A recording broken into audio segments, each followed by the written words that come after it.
వరుస వివాదాలు ఆరోపణలతో Hyderabad Jubilee Hills police station hot topic గా మారింది. నెల వ్యవధిలోనే ఏకంగా ఇద్దరు సీఐలపై సస్పెన్షన్ వేటుపడడం పోలీస్ వర్గాల్లో సంచలనం సృష్టిస్తుంది. మొన్న సీఐ శ్రీనివాస్ రెడ్డి, తాజాగా సీఐ ముత్తు యాదవ్ సస్పెండ్ అయ్యారు. బాధ్యతలు చేపట్టిన కొద్ది రోజులకే ఇన్స్పెక్టర్లు వరుసగా వివాదాల్లో చిక్కుకొని సస్పెండ్ కావడం ఇప్పుడు చర్చనీయాంశంగా మారింది. బాధ్యతలు స్వీకరించిన 3 వారాల్లోనే జూబ్లీహిల్స్ సీఐ ముత్తు యాదవ్ పై సిపి సస్పెన్షన్ వేటు వేశారు. మంత్రి కొండా సురేఖ, మాజీ ఓఎస్డీ సుమంత్ పై వచ్చిన ఆరోపణల వ్యవహారంలో ఎఫ్ఐఆర్ నమోదులో తీవ్ర అలసత్వం ప్రదర్శించారని, నిందితుడిని పట్టుకోవడంలో నిర్లక్ష్యం వహించారన్న విమర్శలతో ఉన్నతాధికారులు ఆయనపై ఈ కఠిన చర్యలు తీసుకున్నారు.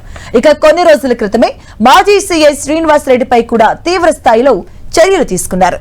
ఒక మహిళను బెదిరించి డబ్బులు వసూలు చేయడమే కాకుండా వేధింపులకు గురి చేసినట్టుగా వచ్చిన ఆరోపణలు ప్రాథమిక విచారణలో రుజువు కావడంతో ఆయనపై సస్పెన్షన్ వేటు పడింది.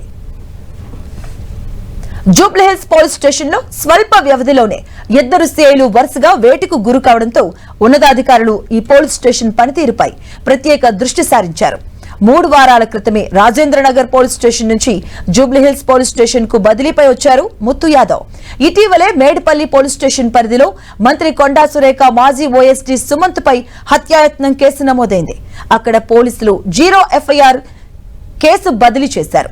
ఎఫ్ఐఆర్ బదిలీ అయిన జూబ్లీహిల్స్ పోలీస్ స్టేషన్ లో పూర్తి వివరాలతో దర్యాప్తు చేయకుండా విధుల్లో నిర్లక్ష్యం వహించినటువంటి ముత్తు యాదవ్ పై అధికారులు వేటు వేశారు. కేసు బదిలీ అయిన 3 రోజులు గడిచినా పురోగతి లేకపోవడంతో పాటు నిందితుడు తన పోలీస్ స్టేషన్ పరిధిలో ఉన్నాడన్న సమాచారం ఉన్నా అరెస్టు చేయలేకపోవడంతో ఉన్నతాధికారులు ముత్తు యాదవ్ పై వేటు వేశారని సమాచారం. జూబ్లీహిల్స్ పోలీస్ స్టేషన్ లో పని ఒత్తిడి ఎక్కువగా ఉంటుంది.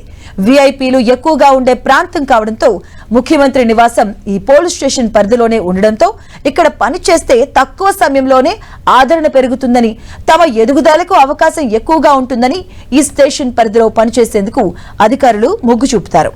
గతంలో కొన్నేళ్ల పాటు ఇక్కడే పనిచేసిన సీఐలు కూడా ఉన్నారు. జూబ్లీహిల్స్ పోలీస్ స్టేషన్ లో పనిచేయాలి అంటే పెద్దవాళ్ల అండదండలు ఉంటేనే సాధ్యమవుతుందన్న టాక్ కూడా ఉంది.